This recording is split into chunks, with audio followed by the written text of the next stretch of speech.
네, 안녕하세요. 한쌤입니다. 오늘은 7월 25일 오전 5시 20분입니다. 항상 시청해주셔서 너무너무 감사드리고요. 구독과 좋아요 보셨으면 잘 부탁드리겠습니다. 주식 투자는요, 대한민국에서 가장 안전한 증권사 미래에셋에서 하시길 당부드립니다. 시작할게요. 네. 오늘은 뉴스를 조금 보러 왔습니다. 그러니까 시장이 조금 이제는 뉴스를 조금 봐야 될 때가 된 것 같아서 뉴스를 조금 보고 차트를 간단하게 콕콕콕 찍어보고, 그리고 여러분들이 지금은 사실 뭐 투자, 분할 매수, 투자 이렇게 하시기는 괜찮은 시기지만 올인 이런 거 하기는 조금 그래요. 그래서 그런 것들도 다시 말씀드리고, 전반적인 시황도 말씀드리고 그렇게 하도록 하겠습니다. 뉴스들 보시면 사실 이제 2차전지 올인, 그리고 개미, 반도체, 러브콜, 외국인 누가 없을까 이렇게 나와 있죠. 예, 큰일 납니다. 정말로. 한번 생각을 해보세요. 우리가 과거에도 그랬고, 우리가 이제 언제였죠? 2018년 코인 시장을 또 겪으면서 사실 시장에 돈이 줄어들고 있는데, 2차전지가 나쁜 게 아니에요. 업종이 나빠서 그런 게 아니라, 좁아도 그렇게 조정이 나올 때가 되면 나와버린다는 거거든요. 그래서 우리가 이제 포스코 어디였지? 그리고 LG 에너지 솔루션, 이제 에코프로 시리즈 이렇게 있으면 그 시황 합쳐버리면 엄청납니다, 시총이. 그럼 미국에도 회사가 있을 것이고, 중국의 CATL 이런 것들을 합쳐보면 고평가되어 있다라는 건 당연한 거잖아요. 그런데 이제 더 오를까봐 이렇게 매수를 하시고 하시는데, 단타 하시려면 하십시오. 한 140만원 정도까지 에코프로 기준으로 하면 열려있다라고 보고 있고, 그리고 코스닥도 좀 있으면 말씀드리겠지만, 얼마 정도까지는 열려있다라고 보고 있긴 한데, 거기까지 갈지도 조금 의문이고, 이제는 좀 신경 써야 될 부분이 몇 가지 생기고 있거든요. R에 대한 흐름들, 징조들이 조금씩 보이겠단 말이에요. 리세션에 대한 부분이. 그래서, 다시 한번 우리가 나스닥도 좀 보시면서 이런 것들 이제 빠질 거예요. 주제는 조정에 대한 대비를 진짜 해야 된다. 근데 이게 조정이, 저는 미국 주식이 조정이 나올 거라고 보고 있는 부분이라서, 이 미국 주식이 조정이 나왔을 때 한국 주식과 코인들 어떻게 될까, 이게 궁금하다. 근데 이 미국 주식의 상당수가 아마 미국 채권으로 넘어가게 될 겁니다. 미국 채권이 그만큼 매력적이거든요. 특히나 다음 달에 이제 발생되는 게. 그러면 이 순간에 우리 주식도 한번 흔들려주고, 왜냐면 미국의 금리가 아직 많이 높으니까 흔들려주고 나서 다시 반등을 한다 하셨을 때, 올 가을 정도가 우리가 주식을 사기 참 좋은 시기가 되지 않겠는가 싶거든요. 그래서 어쨌든 저는 당부드리고 싶습니다. 평가가 저렴할 때, 그죠? 우리가 기준 가치보다 싸졌을 때 시간을 들이더라도, 우리가 이제 얼마 전에 그런 자료를 봤죠. 그래서 무리하지 않는 선에서 매수를 해두고, 이게 주가 올라가게 되면 수익을 가져가는, 그걸 반복해 나가시면 여러분들 계좌는 계속 늘어날 수밖에 없습니다. 그런데 이게 확률이 10개 중에 7개가 확률이 성공을 한다 하더라도 항상 올인을 해버리면 결국은 0에 다 수렴하게 돼 있어요. 모든 사람 중 한 명만 대박이 나요, 올인을 하게 되면. 그래서 저는 천천히 그렇게 매매하시길 자꾸 당부를 드리고요. 그리고 전업으로 하시지 마시고, 아시겠죠? 그리고 이제 집값 이야기가 좀 나오는데, 사실 집값은 지금 사실 말씀드렸죠. 우리가 작년 말에 저는 남들 다 막 떨어진다고 난리 쳤을 때, 저는 부모님께도 집을 사셔도 괜찮습니다. 일수 좀 이렇게 내고를 해서 사세요, 이런 거 말씀을 드렸고, 저희 부모님은 이제 매수한 가격대보다 조금 올랐던 것 같더라고, 지금 시세가. 저는 이제 워낙 비쌀 때 샀기 때문에 저보다 탔던 거보다 가격이 떨어졌고, 그래서 경매가 가능하다면 경매 천천히 쓰시면 사셔도 됩니다. 그래서 서울에 목 좋은 곳 사셨던 분들 지금 다시 오르고 있잖아요. 맞죠? 부동산 시장이 오히려 더 잘 맞는 것 같아요. 거시경제가 더 잘 맞으니까. 그런데 얘네들이 또 한 번 부러질 거라고. 한 발 더 남았어요. 우리가 엘리엇 파동도 그렇고 항상 이렇게 진행이 된단 말이에요. 그런데 우리가 한번 생각해 보십시오. 이게 비트코인이 이렇게 빠졌다가 이렇게 반등하고 다시 빠지는 구간에서, 이 구간에서 모든 알트코인이 다 슈팅이 강하게 나오던가 한번 생각해 보십시오. 아니죠. 일부 흐름이 강했던 애들, 이런 애들이 한 번 더 움직입니다. 그게 지금 이 강남이라 이런 애들이야. 그리고 아마 이것에 대한 편차는 더 심해질 겁니다. 그죠? 물론 지금 강남은 상대적으로 덜 빠질 겁니다. 이제는. 제가 과거에는 강남은 많이 빠질 거라고 말씀드렸고, 실제로 많이 빠졌었고, 여러분 돈 없는 사람 샀다가 박살 났는다고 말씀드렸죠? 왜냐면, 강남은 뭐 거의 20억 정도는 해야 뭐래도 아파트 하나 사지 않나요? 과거에? 적어도 이게 좋은 것도 못 사잖아요. 그런데 여러분들이 이걸 살려고 한다면, 못해도 15억 정도의 빚을 대출을 가져야 된단 말이야.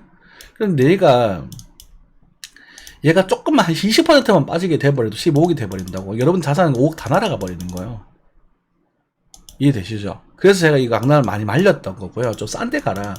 5억이야 이런 애들은 뭐 좀 빠져봤자 5천만 원 1억이니까 이거는 사실 뭐 죽기 살기로 갚으면 되잖아요. 근데 이건 어떻게 갚아? 맞죠?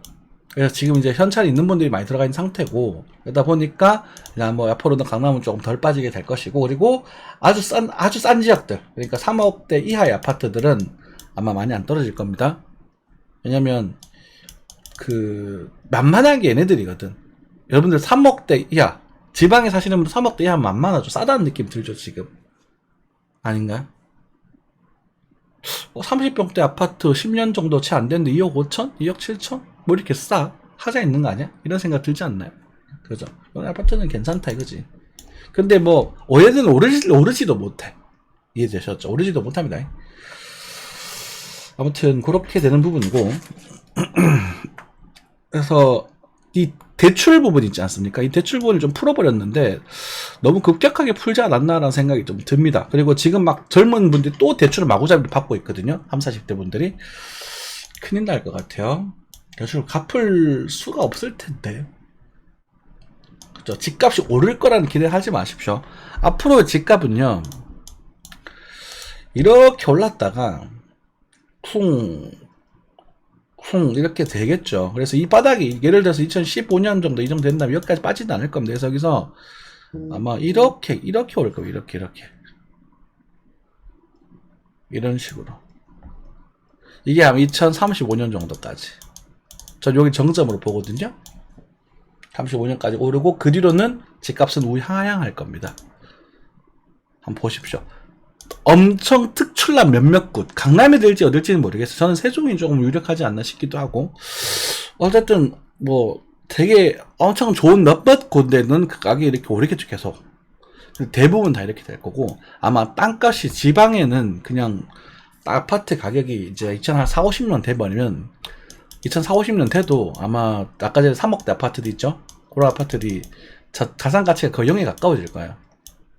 송가 말씀이지만 그래요. 한번 두고 보십시오. 조건은 우리나라에 새로운 인구가 많이 유입이 되면 얘기는 달라집니다. 그래도 전쟁이 나지 않는다는 조건 두 가지가 붙어야 되겠죠. 아니면 전쟁에서 피해 없이 승리한다거나. 그게 제일 좋은 시나리오긴 하겠지만 전쟁이 날 가능성도 꽤나 높아져 있는 상태고, 그죠? 0%에 가깝다가 10%만 돼도 높은 거 아닙니까? 그죠? 그러니까 이제 그런 것들에 대해서 우리가 고민을 해볼 필요는 있다. 우리가 돈 하는 거지만 그래도 안전하게 예방이잖아요. 예방. 그죠? 네, 그런 거 생각해 볼 필요는 있다. 저는 그렇게 보고 있습니다. 그래서 지금 이제는 여기가 이제 여기 좀 극단적이긴 한데 요렇게 되는 부분에서 여기 정도에 와 있지 않는가, 또는 여기 정도에 와 있지 않는가 라고 생각이 듭니다. 한 번 더 빠질 게 이걸 저점 이탈시켜서 뺄 건지, 아니면은 저점을 크게 이탈시키지 않으면서 이렇게 돌릴 건지에 대한 부분이 조금 궁금하긴 한데, 어쨌든 지난번 한 번의 바닥 뭐 이렇게 극단적으로 나올라나? 좀 바꿀까요?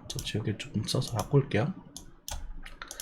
지난번에 바닥이 이렇게 진행이 됐다면, 뭐 이렇게 됐다면 여기였다고 하더라도 괜찮은 거잖아요. 그죠? 여기일 수도 있고, 그렇죠? 그래서 저는 아마 요 구간이 되는 부분이 아마 내년 한 초 정도가 되지 않을까, 초중반 정도가 되지 않을까, 이렇게 보고 있습니다. 아니면 여기가 되거나 쭉 천천히 오르는 구간이. 그래서 아마 24년 초중반부터 해가지고 25년 정도에는 좀 집을 사기 괜찮은 시기가 될 거예요. 단 조건입니다. 단 23년 이전에 22년 때 시공한 거 사지 마세요. 걔네들 다 부실이야. 정말 부실이에요. 23년 지금 이제 지금 시공해야 되니까 해가지고 그때 분양 들어가가지고 26년 7년 딱 들어가면 딱 좋을 것 같아요. 아파트들 지금 막 때려 부시고 있잖아. 이렇게 난리 났잖아. 그럼 지금 한동안 막 조사한다고 이제 조금 신경 쓸 거거든요. 지금 이제 막 땅 파고 이제 막 올리기 시작한 애들 주변에 한번 잘 찾아보십시오. 그리고 이제 건축 가격도 조금 진정됐거든. 건축 자재 가격도 그런 애들 위주로 찾아보시면 아마 좀 괜찮은 애들을 고를 수 있지 않겠는가 그런 생각을 좀 드리겠습니다. 말씀을 또 오지랖을 넓혀서 또 부동산 이야기를 조금 했네요. 뭐 이 정도 말씀을 드리고 넘어가도록 하겠습니다.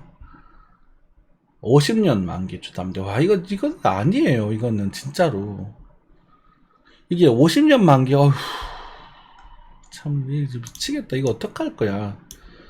30세인 분이 50년 동안 이걸 갚을 수 있다고요? 여러분들, 이자가 얼마나 무서운지 한번 계산해 볼게요. 그냥, 놀기 삼아.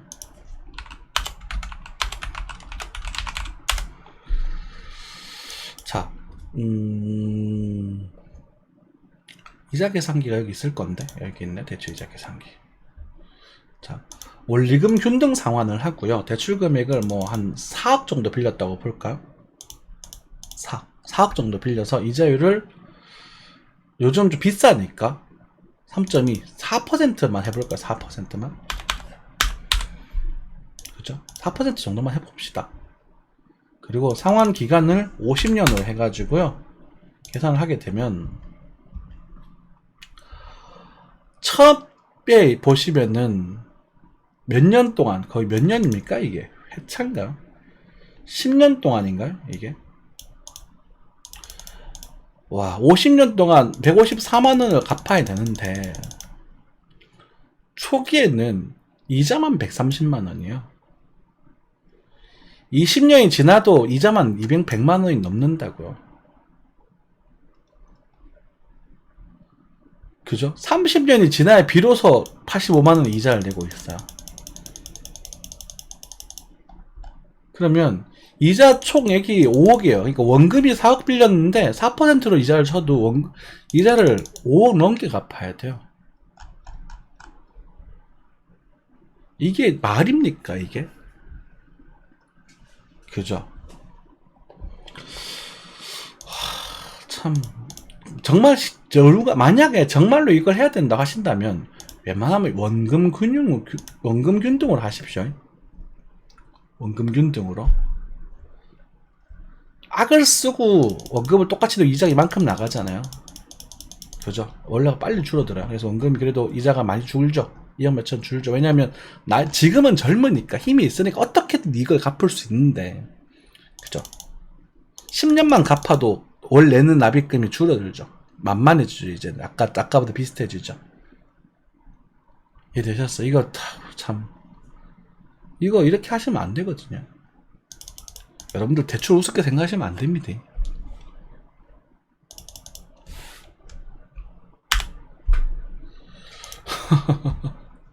끔찍하지 않나요? 자, 이 50년, 이거 정말 아닌데. 제가 15년짜리거든요. 제가, 잠깐만요. 제 걸 한번 말씀드릴까요? 제가 요 정도 빌렸어요. 그래서 2.8%거든요. 2.8에 15년짜리에요. 원금 균등이거든요. 원금 균등. 이거 내는데도 죽겠어요, 지금. 정말로. 지금 여기 와 있단 말이야. 그죠? 몰라. 저는 이게 이 정도로 적게 이것도 많다고 생각하고 있는데 여러분 생각은 어떤지 뭐 여러분들 판단입니다. 그죠? 네.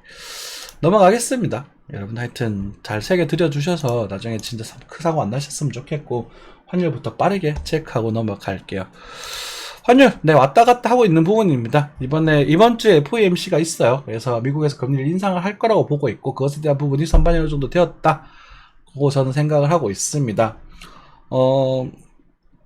일단은 R 신호가 조금씩 나오고 있기 때문에 뭐 크게 여기까지 갈까 말까 어쨌든 수립에 대한 부분이 지금 등장을 하고 있는 부분이고 그죠? 그래서 지금 이렇게 해서 이 정도까지 빠질까?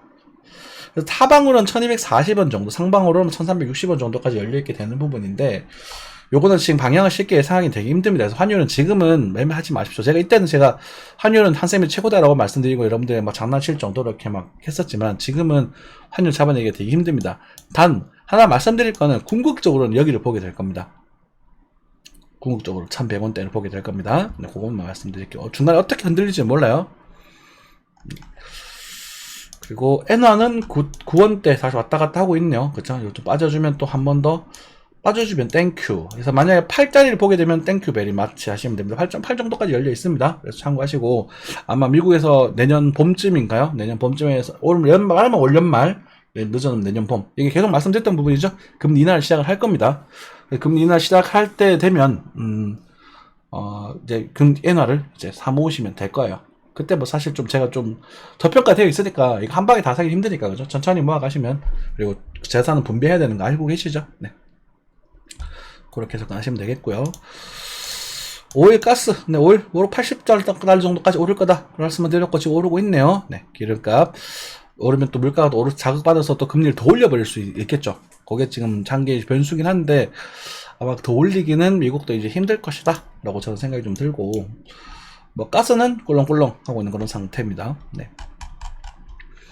나스닥입니다.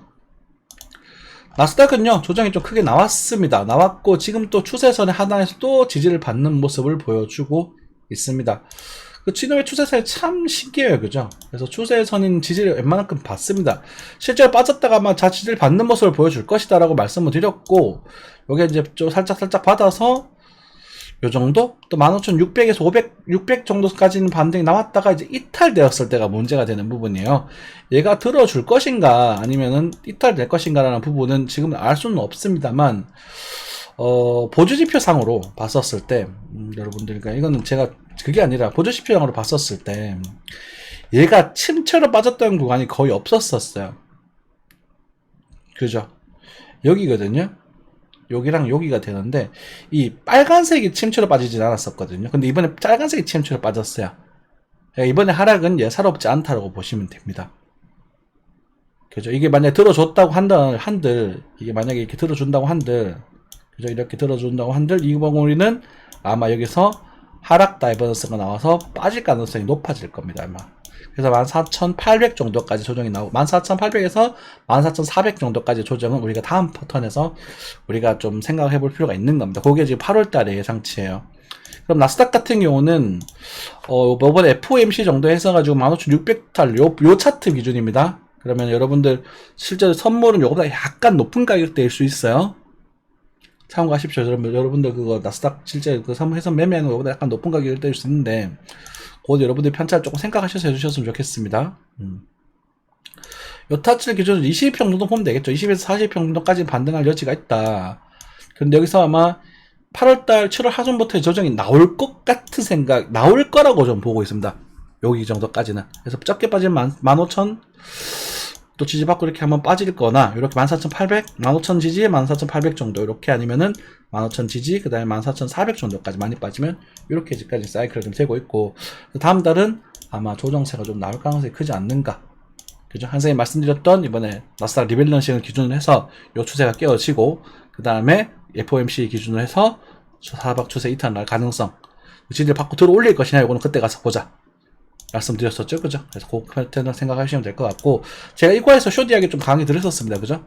숏 물려도 숏 해도 된다. 손절하면 한번 손절하면 몇 번 나갈 수도 있고, 성공하면 크게 먹게 될 것이다. 그대로 시황이 적중했던 부분이죠, 그죠? 그래서 이 부분에 대해서 우리가 이제 그 주가가 같이 이제 한번 흔들릴 가능성을 좀 생각해 보아야 될 부분이 있는데, 나스닥이 빠질 때 우리가 코인 쪽에 돈이 들어올 것인가라는 부분이 제일 이제 변수가 되는 부분이거든요. 근데 지금 코인이 요 구간에서는 수완매매를 돌아줬는데, 요게 빠지는 원인이 만약에 미국의 채권 발행 때문이라면, 그리고 이제 리세션 R에 대한 그런 가능성 때문이라면, 요 구간에서는 같이 흔들릴 가능성이 좀 높지 않을까, 이렇게 좀 보고 있는 부분입니다. 자, 그렇게 말씀드리면 될 것 같아요. 그래서 뭐 요건 그래서 일단은 요 부분은 손절가 잡으시고 숏 매도 치시는 분들도 이제 500포인트 정도 되면은 2000틱인데요. 그죠? 사실 2000틱이면은 얼마냐? 400포인트니까 마이크로 기준 미니 기준으로 500만 원 정도 되겠다. 그죠? 400만 원, 500만 원? 그 정도 되겠네. 마이크로 기준으로는 그거보다 그 100만 원 정도 되겠다. 그죠? 그래서 그 정도 100만 원 정도 되나? 계산 잡을 수 있습니다. 제가 하여튼 제법 큰 사이즈가 되긴 하지만 그래도 손절 잡고 하시는 게 맞다. 저는 그렇게 생각이 들고, 그래서 지금 지금 숏 들어가면 되느냐라고 질문하게 되면 여기서 숏값을 말씀드렸기 때문에 지금 알아서 하셔라. 먹었잖아요. 그죠? 이거 먹었으니까 다시 하나 정도 해놓고 뭐 손절가를 뭐 어디다가 잡아두든지 아니면 여기 좀 있다가 여기서 이제 좀 더 디테일하게 들어가게 되면 저는 뭐 조금 정도는 반등이 나오지 않을까 싶긴 한데 이거는 알 수가 없어요. 이렇게 수렴 끝차에서 나오는 것들은 날려고 하는 게 아니라서 조금 나왔다가 한 5,600 정도까지 손절을 잡고 그 다음에 이제 15,700 넘어가면 손절 쳐본다거나 그렇게 첫 번째 전략을 잡으시고 아니면 여기서 좀 있다가 이탈 딱 되는 순간 여기 매물대를 적당히 흔들어 낼 겁니다. FOMC는 흔들어 될 수밖에 없어요. 그래서 여기서 다금봉 떨어지는 순간 요때 숏을 잡아본다거나 지금보다는 그때가 낫겠죠. 정리되셨죠? 네. 제가 롱 얘기 안 했습니다. 숏 얘기했습니다. 네. 메타 조정이 좀 나오고 있습니다. 많이 올랐으면 조정 나와야죠. 그죠? 많이 올랐잖아요. 그리고 이제 리밸런싱 이슈가 있어서 조정이 나오고 있는 부분이긴 한데 어쨌든 얘는 많이 올랐단 말입니다. 그죠? 그래서 뭐 이 정도의 조정은 뭐 노멀하다. 이 정도까지는 조정이 노멀하다라고 보시면 됩니다. 요거 왜냐면 뭐 요거 좀 더 쳐야 되겠다. 네. 그죠? 적게 나와도 262에서 229 정도까지는 조정이 나와도 무난하다. 노멀하다. 이렇게 체크하시면 되겠고요. 근데 이게 빠졌을 때 이게 이렇게 떨어질 거냐는 부분이 던지게 된다면 저는 그게 아니라 여기서 한 번 더 살려주고 빠질 것 같거든요. 그래야 죄송한 얘기지만 개미가 완전히 말려두고 죽어요. 받아 먹고 다시 살려주고 빠져요. 그래서 이거는 뭐 사실 나올지 안 나올지 모르는 부분이기 때문에 일단은 그 정도 말씀드리고 넘어가고요. 네. 보통은 아마 그렇게 나올 가능성이 크지 않을까 싶습니다. 네. 그 다음에 뭐 마이크로소프트 마찬가지죠. 그죠? 마이크로소프트도 이번에 슈팅을 줬던 것들이 조정이 좀 나오고 있는 부분. 그렇죠? 이제 전반적 조정세 좀 더 높아지고 있다. 여러분들에게 굳이 이거 나스닥 종목을 사고 싶으면 이제는 니콜라를 좀 노려봐라 라고 말씀을 좀 드렸었습니다. 그렇죠? 2.1달러에서 반등을 좀 주고 있는데 여러분들에게 추천드릴 수 있는 가격대는 1.2달러 아래짜리예요. 아래짜리. 그래서 얘도 아마 흔들릴 겁니다. 이제는 흔들릴 수밖에 없어요. 그래서 뭐 2달러 아래짜리 1.5 정도까지 빠질라나 싶긴 한데 2달러 아래짜리를 생각 좀 해보시고, 그죠? 만약에 여기서 그냥 다시 돌파를 시도한다고 한다면 이제 돌파하는 건 한 3.5달러 정도까지만 바라보시면 됩니다. 여기서 요 위로는 보너스 존이 되거든요. 그냥 가게 되면 여기를 좀 메인으로 열어두고 계시고 그 다음에 그냥 진행되게 되면 여기서 잡고 그 뒤로는 이제 좀 올려서 2.5달러 선에서 열심히 모아가시면 될 겁니다. 요즘 이제 요거 기대하러 들어가는 부분이긴 해요. 이거 나올지 안 나올지 몰라. 이렇게 진행돼서 이렇게 진행될 수도 있고 몰라. 이렇게 진행될 수도 있고 몰라. 그런데 이 가능성이 글쎄요 많을라나? 그죠? 그 정도 말씀드리겠습니다. 콜라. 그리고 뭘 또 잘못 눌러버렸는데 M이니까 일로 내려야 되겠죠. 그쵸? 네. 코스닥입니다. 코스닥을 오랜만에 봤는데요. 코스닥은 지금 에코프로가 캐리하고 있죠. 그죠? 에코프로 나쁜 회사 아닙니다. 좋은 회사고요. 코스닥은 이제 964가 이제 고점이 될 가능성이 매우 높아졌다라고 생각하시면 될 것 같습니다. 이 자리가 매우 높아진 상태고, 사실 인력 파동이나 피보나치 비율을 보게 되면 딱딱 보여요. 제가 이걸 요즘 잘 안 되는데 눈으로 보다 보니까 하도 많이 봐서. 그죠? 조금 더 연장하면 이 정도 되겠네. 964 저는 뭐 970, 950에서 970 사이 정도 보면 될 것 같습니다. 그죠? 거기서는 고점이 나올 가능성이 높고, 아마 에코프로도 거기가 고점이 될 가능성이 굉장히 높습니다. 그리고 나서 좀 건강한 조정이라고 할까요? 건강한 조정이 좀 나오고 나서 방향을 결정해 나가겠죠. 비트코인입니다. 네. 비트코인 같은 경우는 이번에도 말씀드렸던 부분이에요. 그죠? 19,000에서 18,200 사이 여기를 보자라고 말씀드렸고 지금 도달했습니다. 도달했는데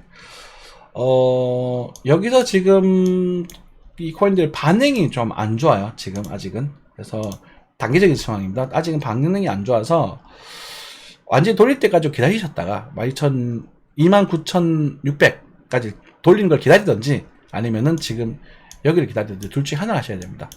여기서 지금 뭔가 하기는 좀 그래요. 부족해요. 그러니까 파동이 끝났다라고 보기가 이게 좀 애매하거든요. 보통 보시면 이 전체 규모에 따라서 이것도 그렇죠. 이것도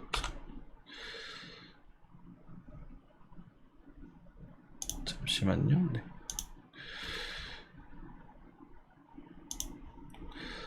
자, 네. 이 전체 규모에 따라서 이렇게 하다 보고 여기부터 하나 볼게요. 네, 여기서 스타트가 여기니까 38.2. 그래서 여기 구간이 플랫형 조정을 좀 띄고 있어. 확장 이제 나오고 그다음에 이렇게 이런 식으로 플랫형 조정을 띄고 있는 부분인데 여기서 뚫어주지를 못하고 지금 다시 조정이 나와버렸다는 거지. 그러면은 우리가 생각해야 될 게 이만큼의 사이즈에 대해서 다시 한번 플랫이 나올 것이나 라는 부분이 이제 29,000달러였단 말입니다. 근데 이 파동의 모습이 플랫이 아닐 가능성이 커 보인다. 그러면 우리가 이제 기존 파동, 요 파동을 기준으로 봤었을 때 이것에 대해서 이 자리는 돌릴 가능성이 좀 크지 않겠는가? 일단 뚫을 때도 편하게 뚫었고 내려올 때도 편하게 내려온 듯이 거래가 잘 안 들어오고 추세 이탈 음봉임에도 불구하고 지금 그 추세가 그렇게 안 들어오고 있거든요. 요런 게 이제 우리가 매도 사인입니다. 그럼 여기서 일단 지지를 받는 모습 좀 체크를 하셨다가 요 정도 모습이 나왔을 때 진입하는 게 맞다고 보여지고요. 어쨌든 요 정도 체크를 하고 여기는 손절 잘 해도 되겠죠. 그죠? 이제는 왜냐면 얘가 깨지면 큰 거거든. 추세 큰 거라 그랬죠. 그죠? 되셨어요? 이게? 그래서 지금은 이렇게 되겠죠. 이렇게 이런 식으로 진행이 돼서 이렇게 빠지든지 아니면 여기 살려주고 이렇게 가든지. 그래서 그냥 가게 되면 역시나 34,000에서 4만 달러 크게 넘어가는 가능성, 그러니까 맥시멈 4만 달러 보시면 됩니다. 만약에 여기서 유턴 쭉 하는 모습 나와서 추세를 돌파 딱 하고 치고 이 갔을 때 맥시멈 4만 달러인데 요것은 이제 확률이 그렇게 높아 보이진 않고요. 제가 32,000, 34,000, 4만 달러까지 열려있다 했잖아요. 32,000 첫 번째 타깃까지 왔습니다. 이거 여기서 말씀드렸어요. 여기서부터 여기랑 여기서 이해되십니까? 여기 와서 32,000원 한 게 아니고 그러면 첫 번째 타깃이 왔기 때문에 입장을 했었어야 되는 부분이고 더 가는 거에 대해서 물량이 남아있는 걸 보셔야 되는데 지금은 남아있는 물량도 청산할까 말까를 고민하는 부분인데 여기서 뉴턴하는 걸 좀 보고 정리를 하자. 그리고 만약에 뉴턴을 좀 하려다가 맞을 거면 빠지더라도 그러니까 만약 하려다가 여기 떨어지게 되면 이때는 팔아라. 왜냐면 이때는 조정이 조금 크게 나올 수 있다. 이해되셨죠?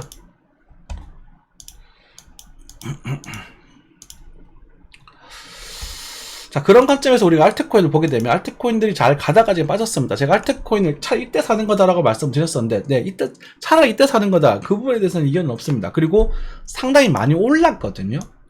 이놈이 이렇게 터지고 이렇게 터지고 다 올랐어요. 그러니까 단타를 하시려고 뒷북을 치지는 않으셨으면 좋겠어요.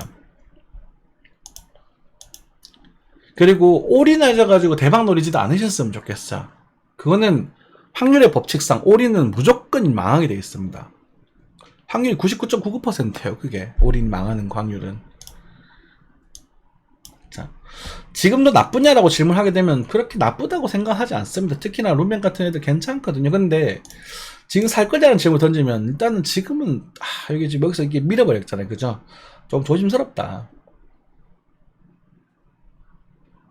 그래서 아까 비트코인 그 타점에 갔었을 때 지금 왜냐면 우리가 29,000에 왔었을 때 알트들이 같이 이게 비트에서 알트 돈이 좀 들어와주는 그림이 등장했었어야 되는데 그게 이제 나오지 않고 있는 부분이라서 FOMC가 또 끝나고 나야 이 코인들의 움직임이 좀 보여지지 않을까라는 생각이 좀 든다라는 거죠. 단타와 장투는 포지션을 완전히 다르게 해야 됩니다. 지금은 장투는요 적금하여 적금. 근데 저는 코인을 적금 넣더라도 전체 시드에 20% 넘어가면 안 된다고 봐요. 코인은 가치가 없거든요. 가치 책정이 안 되거든요. 그러니까 베팅의 관점에 가치 투자가 되는 거예요. 그죠? 그러니까 뭐 예전에 이제 이오스 같은 경우 이제 가치 투자할 거라고 이렇게 말씀하셨던 분이 계셨는데 해보셔도 됩니다. 많이 가게 되면 여기까지 갈 거예요. 이제는 조정이 나와버렸거든. 나와버렸기 때문에 이거 나쁜 흐름 아니에요. 이 정도 흐름 나왔을 때 조정 나오는 건 어쩌면 당연한 흐름이고, 요 상승에 따라서 여기서 일복균형표 양원이 생긴단 말입니다. 이렇게. 여기서 조정을 받다가 다시 뚫을 때 이때가 이제 갈 수 있는 찬스가 될 텐데, 여기서 사모으려 가지 말라는 거예요. 이게 잘못하면 물타기 돼버린다. 만약에 깨져버리면 어떡할 건데. 여기서 사물려 하지 마시고 우리 적당히 물량을 채워놨고 여기서 사실 덴탈 쳤잖아요. 그리고 물량을 좀 줄여라 말씀드렸죠. 그죠? 그럼 남아있는 물량도 있을 겁니다. 우리가 물려있던 물량, 새로 샀던 물량을 덜어냈던 물량, 그럼 아마 뭐 또이 900원쯤 되지 않겠어요? 평단이 대충 1000원이고 800원이니까. 그죠? 예를 들어서 그럼 이 구간을 좀 버티십시오. 종간 말씀이죠. 기다렸다가 여 끝에서 양봉이 이렇게 등장한단 말이에요. 이렇게 이게 나와야 진짜 백이거든요. 올라갈 가능성은 높고 손절가도 잡기도 쉽고. 이해되셨죠? 이제는 걔네들을 기다려야 된다. 이해되셨습니까? 전반적으로 다 그렇습니다. 리플 같은 경우도 1월달에 타점을 잡아서 매수를 노려볼 수 있겠지만, 우리가 이제 혹시나 예전에 이제 제가 루멘 이야기 할 때 이거 기억나시는지 모르겠는데, 제가 루멘이 제일 좋다라고 말씀드리고 실제 아직도 그때보다 많이 높은 가격이긴 하지만 이게 빠질 때 다른 애들이 이렇게 빠지는 애들이 있더라. 루멘도 그렇게 빠질 바가 걱정이다 라고 말씀을 드렸고, 제가 260원에 대해서 소비존 단타 다시 재도전 해도 괜찮다 이렇게 말씀드렸잖아요. 여기서 팔아라 그랬고 200원대에 지금 저항을 먹고 있는 부분이잖아. 그죠? 여기서 이제 떨어지는 부분이 여기서 반등을 이렇게 주고 175원 정도에서 반등을 주고 살짝 이렇게 더 밀어가지고 150원대 아래로 한번 조정을 줘도 이상할 건 없는 상태거든요 지금. 그럼 이렇게 나와버리면 그림이 싹 엮이지는 않죠. 맞죠? 여기서 만약에 차라리 좀 강하게 나와가지고 거래가 좀 이렇게 뻥 터져주면 좋은데 실실 세면이 또 역시 안 좋아지는 부분이거든. 그렇죠. 그렇게 체크하시면 됩니다. 그렇게 나올 거다가 아닙니다. 그렇게 나올 가능성에 대해서 대비를 해야 된다는 것이고, 지금도 매수에 대한 이거 의견, 뭐 굳이 사겠다면 과거보다는 나은 상황이긴 합니다만 이미 상승이 꽤나 진행이 되었고, 그죠? 뭐 나쁘지 않아요. 그래서 적은 비중을 좀 줄여서 놀아야 된다. 그리고 이번에는 내려갈 때 사지 말고, 오케이? 내려갈 때 사지 말고 다지고 올릴 때 이때 사도 된다. 이제는 이때 사면 성공하면 대박이고 실패하면 여기서 자르면 되기 때문이다. 여기서는 이게 예상할 수 없기 때문에 여기서 사버리면 이게 나왔을 때 대응이 불가능하다. 됐죠? 그리고 저는 요렇게 갈 가능성을 좀 높게 생각을 하고 있다. 왜냐면 여기 23년 하반기랑 24년 초를 내가 오래전부터 기다려왔거든. 그죠? 그래서 이렇게 갈 가능성을 높게 생각을 하고 있다. 그리고 여기서 지지볶고 해도 긍정적이다. 이렇게 될 거잖아요. 그죠? 자, 많은 이야기를 드렸습니다. 뉴스에 대한 얘기도 좀 드려봤었고, 그리고 주식, 이번에는 비트코인에 대한 차트 분석, 오랜만에 옛날같이 차트 분석에 대한 이야기 좀 드려봤었습니다. 되게 섬세한 시장입니다. 단타는 그래요. 그래서 단타하기 굉장히 어려울 겁니다. 넌 얼마 간다 속 편하게 말해주면 얼마나 좋겠노? 그럼 사든가. 대놓고 말씀드린 건 못 사겠고, 막 이거는 뭐 그냥 얼마 간다고 말했으면 좋겠고, 그죠? 25년까지 이거 25년 스타트 해가지고 4,000원 갈 거니까 사세요. 못 사겠지? 25년? 뭐 2년이나 기다리라고? 못 사겠지? 여러분의 심리가 그래요. 그런 사람들은 그냥 주식에 가셔서 주식 가셔서 좀 배당 많이 주는 거 있거든요. 물리면 그냥 전부 타버리면 되는 거 있거든. 그런 거 하셔가지고 천천히 그냥 에이 떨어졌네 그냥 배당이나 받아먹지 뭐 이러시면 되고요. 인생의 역전을 노리고 싶다. 그럼 코인 해보셔도 돼요. 그죠? 우리가 기대값이라는 계산을 하잖아요. 기대값이라는 계산을 했었을 때 코인의 성공률에 대한 기대값은 낮습니다. 뭐 성공률은 30% 정도밖에 안 된다고 보자. 근거는 없습니다만. 그럼 70%는 망하는 거예요.